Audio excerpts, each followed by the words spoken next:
আজকে আমার গীতা পাঠের যে শ্লোকটি হবে সে শ্লোকটি হলো গীতা পাঠের 3 নম্বর অধ্যায়ের কর্মযোগের 13 নম্বর শ্লোক।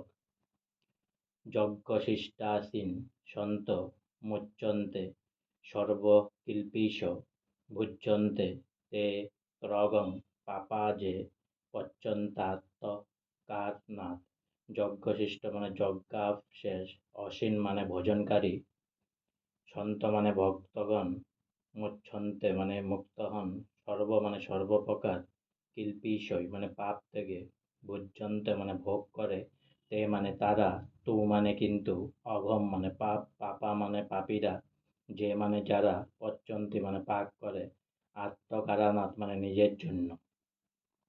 ভগভক্তেরা সমস্ত পাপ থেকে মুক্ত হন, কারণ তারা যজ্ঞাবশিষ্ট অন্নাদি গ্রহণ করেন। যারা কেবল স্বার্থপর হয়ে নিজেদের ইন্দ্রিয়ের তৃপ্তির জন্য অন্নাদি পাক করে, তারা কেবল পাপই ভোজন করে। তাৎপর্য: যে ভগভক্ত কৃষ্ণ ভাবনামৃত পান করেছেন তাকে বলা হয় সন্ত। তিনি সব সময় ভগবানের চিন্তায় মগ্ন। ব্রহ্মসংহিতাকে উইদিন 5/38 তার বর্ণনা করে বলা হয়েছে, প্রেমাঞ্জন চুরি ঋত ভক্তি বিলোচনন সন্ত সদৈব হৃদয়েষু বিলোকয়ন্তি।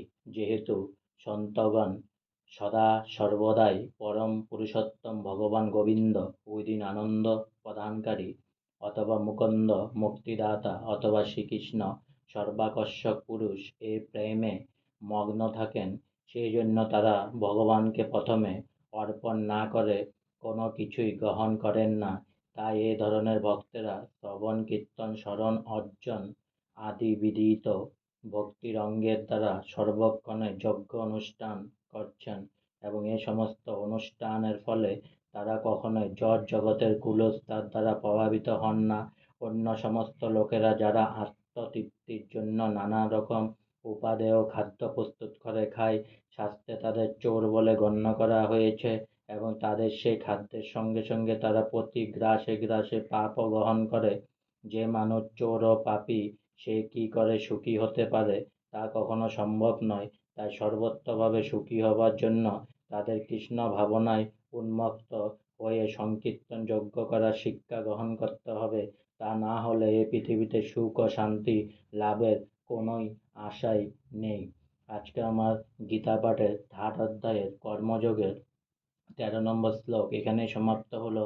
অনেক অনেক সাবস্ক্রাইব করুন, অনেক অনেক লাইক করুন, আর সঙ্গে বলুন হরে কৃষ্ণ কৃষ্ণ কৃষ্ণ হরে হরে, হরে রাম রাম রাম হরে হরে। অনেক অনেক ভালো থাকুন, অনেক অনেক সুস্থ থাকুন।